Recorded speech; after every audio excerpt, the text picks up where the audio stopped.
ప్రభుత్వ ఉద్యోగులకి ఇది ఒక భారీ గుడ్ న్యూస్ అనే చెప్పాలి. సో దీని గురించి ఒకసారి డిస్కస్ చేద్దాం. ప్రస్తుతం మనతో పొలిటికల్ అనలిస్ట్ శేషరావు గారు ఉన్నారు. వెల్కమ్ చెప్దాం. Hello sir. హలో సార్, ఏంటి సార్ ఆ భారీ గుడ్ న్యూస్? ఉద్యోగులకి దసరా వచ్చిందంటే మాకేంటి, మాకేం ప్రకటించారు, మాకేం లాభం జరిగింది, మాకు స్వీట్ తినిపిస్తున్నారా లేదా, మాకు స్వీట్ న్యూస్ ఇస్తున్నారా లేదా, ఇదే వాళ్ళు కోరుకుంటూ ఉంటారు ఎప్పుడు. ఏ దసరా పండుగ వచ్చినా కానీ పేద మధ్యతరగతి వర్గాలు ఆశపడినా ఆశపడకపోయినా ఉద్యోగులు మాత్రం ఆశపడుతూ ఉంటారు. ఆ ఆశకు తగ్గట్టుగానే ఒక స్వీట్ న్యూస్, ఒక గుడ్ న్యూస్, ఒక హ్యాపీ న్యూస్ వాళ్ళకి కేంద్ర ప్రభుత్వం వినిపించింది. డిఏని 3% పెంచుతూ నిర్ణయం తీసుకుంది.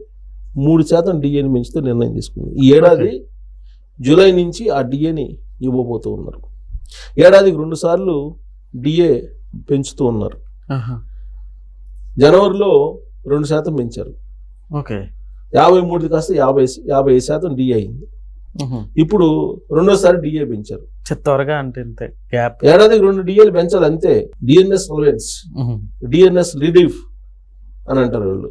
సరే, వాళ్ళు పెంచుతున్నారు. ఈసారి కూడా పెంచారు.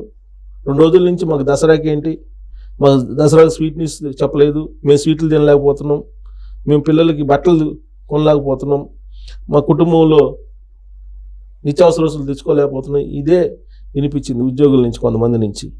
ఇప్పుడు సెకండ్ డిఏ కూడా వచ్చేసింది.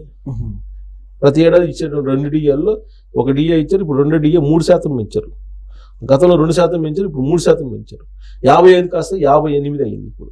దీంతో దాదాపుగా 50 లక్షల మంది ఉద్యోగులు బెనిఫిట్ పొందబోతున్నారు. 70 లక్షల మంది పెన్షనర్స్ బెనిఫిట్ పొందబోతున్నారు.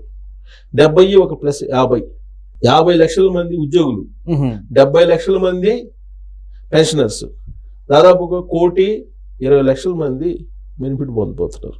కేంద్ర ప్రభుత్వ ఉద్యోగులకి ఇంతకన్నా ఒక పెద్ద స్వీట్ న్యూస్ ఉంది. ఒకవైపు ఏమో జిఎస్టీ తొలగించాము, 4 స్లాబులను 2 స్లాబులు చేసాం, నిత్యావసర వస్తువులన్నీ తగ్గిపోయినాయి అని చెప్పి కేంద్ర ప్రభుత్వం చెప్తుంది. నిత్యావసర వస్తువులు పెరిగిన కారణంగా మేము డిఏ పెంచుతున్నాం అని చెప్పి కేంద్ర ప్రభుత్వం ఇవాళ కేంద్ర కేబినెట్లో నిర్ణయం తీసుకుంది. 3% పెంచామని. అంటే భారత ప్రజల చెవుల్లో పూలు పెడుతున్నారు. ఒకవైపు ఏమో ధరలు తగ్గినాయి, జిఎస్టీని మేము 4 స్లాబుల నుంచి 2 స్లాబులు చేసాం, ధరలు తగ్గినాయని ఇదే కేబినెట్, ఇదే కేంద్ర ప్రభుత్వం చెప్తుంది. నిత్యావసర ధరలు పెరిగినాయి, అందుకే మేము డిఏ పెంచుతున్నామని చెప్పి 3% పెంచారు ఉద్యోగులకి. ఇది ఎక్కడ లాజిక్? డిఏ పెంచేటప్పుడేమో నిత్యావసర ధరలు పెరిగినాయి అంటారు, ప్రజలకేమో నిత్యావసర వస్తువులు తగ్గినాయి అని చెప్తారు. ఇది కేంద్ర ప్రభుత్వం యొక్క పరిస్థితి. సరే, ఎనీహౌ వాళ్ళకి డిఏ ఇచ్చేసారు, పండుగ చేసుకుంటున్నారు. 1,20 లక్షల మంది పండుగ చేసుకుంటున్నారు. ఎందుకంటే వాళ్ళకి జూలై 1 నుంచి ఈ డిఏ ఇవ్వడానికి కేంద్ర ప్రభుత్వం సిద్ధమైంది. సో దసరా, దీపావళి అందరూ సంతోషంగా జరుపుకుంటారు ఈ 1,20 లక్షల మంది. మరి మిగతా 140 కోట్ల మంది జనాలు ఉన్నారు కదా, వాళ్ళ పరిస్థితి ఏంటి అనేది నరేంద్ర మోడీ గారు చెప్పాలి. మన్ కీ బాత్లో చెప్తారేమో బహుశా, చూడాలి. ఇక రాష్ట్ర ప్రభుత్వాల విషయానికి వద్దాం. రాష్ట్ర ప్రభుత్వాలు వచ్చేటప్పటికి మన తెలంగాణ, అలాగే ఆంధ్రప్రదేశ్. తెలంగాణలో చాలా క్లియర్గా రేవంత్ రెడ్డి గారు చెప్పారు. ఏం చెప్పారు? ఉద్యోగులు వాళ్ళ పేరెంట్స్ని కనుక చూడకపోతే, వాళ్ళ పేరెంట్స్ని చూడకుండా వాళ్ళకి కావాల్సిన అవసరాలు తీర్చకపోతే నేరుగా శాలరీలో 10% వాళ్ళ అకౌంట్లోకి పంపిస్తానని చెప్పారు. దీన్ని ఖచ్చితంగా చేసి తీరుతాను, ట్రెజరీ నుంచి డైరెక్ట్గా 10% పేరెంట్స్ ఖాతాలోకి వేసేటువంటి సిస్టమ్ తీసుకొస్తానని చెప్పి రేవంత్ రెడ్డి గారు క్లియర్గా చెప్పారు. చాలా గుడ్ ఐడియా కదా సార్. కొంతమంది ఉద్యోగులు వాళ్ళ పేరెంట్స్ని చూడకుండా వాళ్ళని ఒంటరిగా పడేసి వాళ్ళని ఏమాత్రం పట్టించుకోకుండా ఉన్నటువంటి కంప్లైంట్స్ రాష్ట్ర ప్రభుత్వం దగ్గర ఉన్నాయి. ఇది రేవంత్ రెడ్డి గారు ముఖ్యమంత్రి అయిన తర్వాత వచ్చినటువంటి పరిణామం కాదు. గతంలో కేసీఆర్ గారు ఉన్నప్పుడే అనేక మంది పేరెంట్స్ వచ్చి ఆయన కంప్లైంట్ చేస్తే ఆయన కూడా ప్రమోషన్ కావాలంటే పేరెంట్స్ని చూడండి, లేదంటే మీకు ప్రమోషన్, డిపార్ట్మెంటల్ ప్రమోషన్స్ ఉండవు అని చెప్పి ఆయన కూడా చెప్పారు. కాదు, ఇంప్లిమెంట్ చేయలే, చెప్పడం వరకే పరిమితం అయ్యారు. ఇప్పుడు రేవంత్ రెడ్డి గారు కూడా చెప్పారు, చెప్పడం వరకే పరిమితం అవుతారు, ఇంప్లిమెంట్ చేస్తారు అనేది చూడాలి. రీసెంట్గా గ్రూప్ 1 ఉద్యోగులకు సంబంధించి ఒక మీటింగ్ పెట్టారు. గ్రూప్ 1 మీటింగ్ ఆ గ్రూప్ 1 ఉద్యోగులకు సంబంధించినటువంటి కొత్తగా ఎంపికైనటువంటి వాళ్ళు ఓకే. వాళ్ళని ఉద్దేశించి రేవంత్ రెడ్డి గారు మాట్లాడుతూ మీరు మీ పేరెంట్స్ని సక్రమంగా చూసుకోండి, మీ ఫ్యామిలీతో గడపండి, మీ తల్లిదండ్రులను జాగ్రత్తగా చూసుకోండి, ఒకవేళ మీరు తల్లిదండ్రులు జాగ్రత్తగా చూసుకోకపోతే 10% జీతం నేను డైవర్షన్ చేసి కట్ చేసి మీకు వాళ్ళకి నేను పంపిస్తానని చెప్పారు. అడ్డంగా కోసిన నిలువుగా కోసిన ₹1 కూడా నేను పెంచలేను అని చెప్పి చాలా క్లియర్గా ఎంప్లాయీస్కి చెప్పేశారు. కారణం ఏంటంటే 8 లక్షల కోట్ల రూపాయలు అప్పు ఉంది Telangana.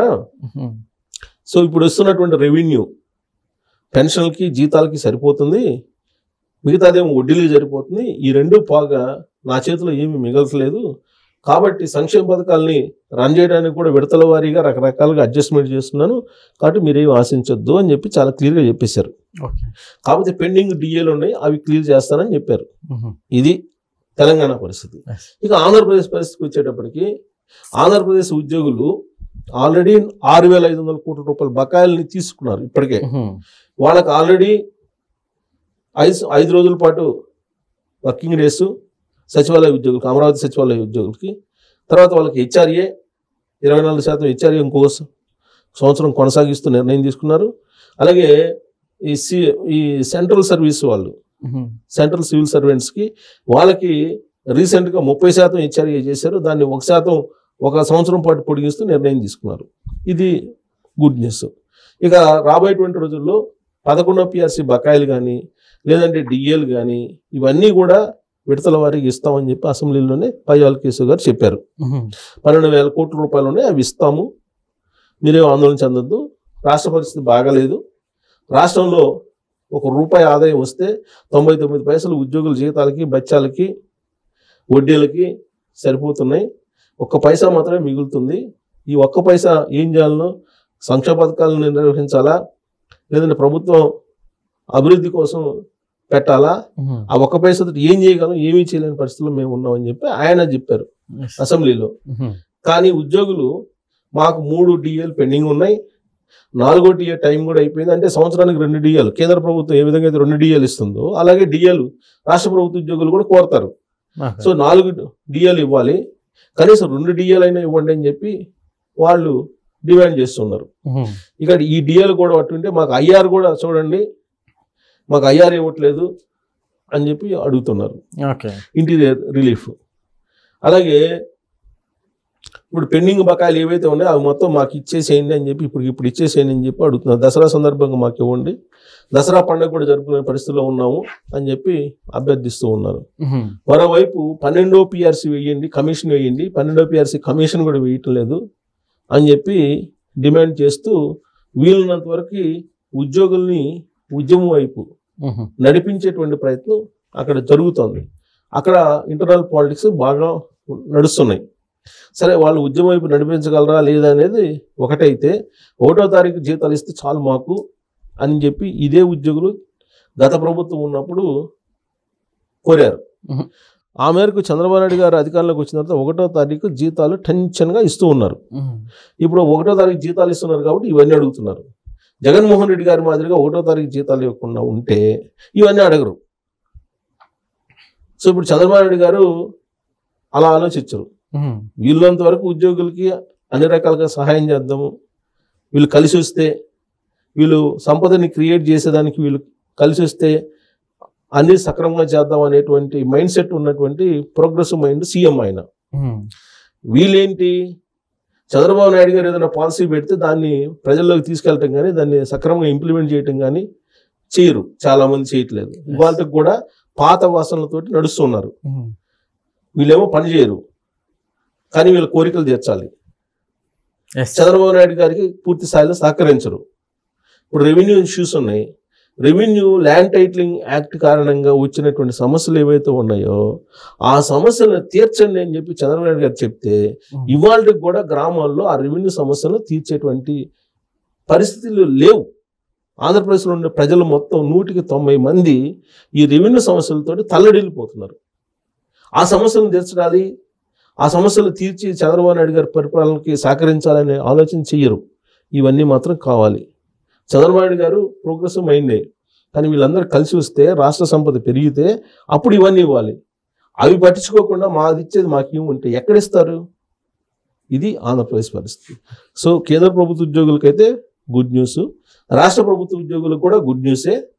Good news, good feel good ఫ్యాక్టర్లో ఉండేటువంటి వాళ్ళకి, ఫీల్ గుడ్ మూడ్లో ఉండేటువంటి వాళ్ళకి గుడ్నెస్సే, ఎందుకంటే అవన్నీ ఇచ్చారు కదా బెనిఫిట్స్.